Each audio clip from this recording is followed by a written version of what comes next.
How to trim videos on Android. Hey everyone, welcome back to the channel. In today's video, I'll show you how you can trim videos on Android. So now without further ado, let's get started. So first thing first, open the Gallery or Photos app on your phone.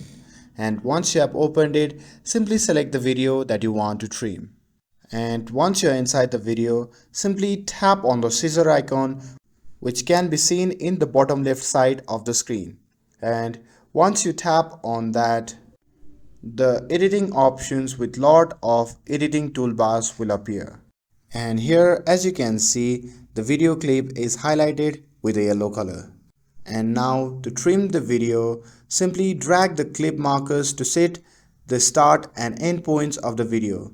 The lit up area is the portion that will be set while the dimmed area will be removed.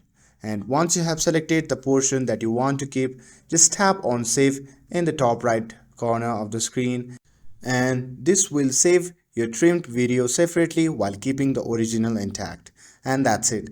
That's how you can trim your video on Android. With this, if you found this video helpful, then don't forget to like, share and subscribe to get updated for more videos. Thanks for watching, and I'll see you in the next video.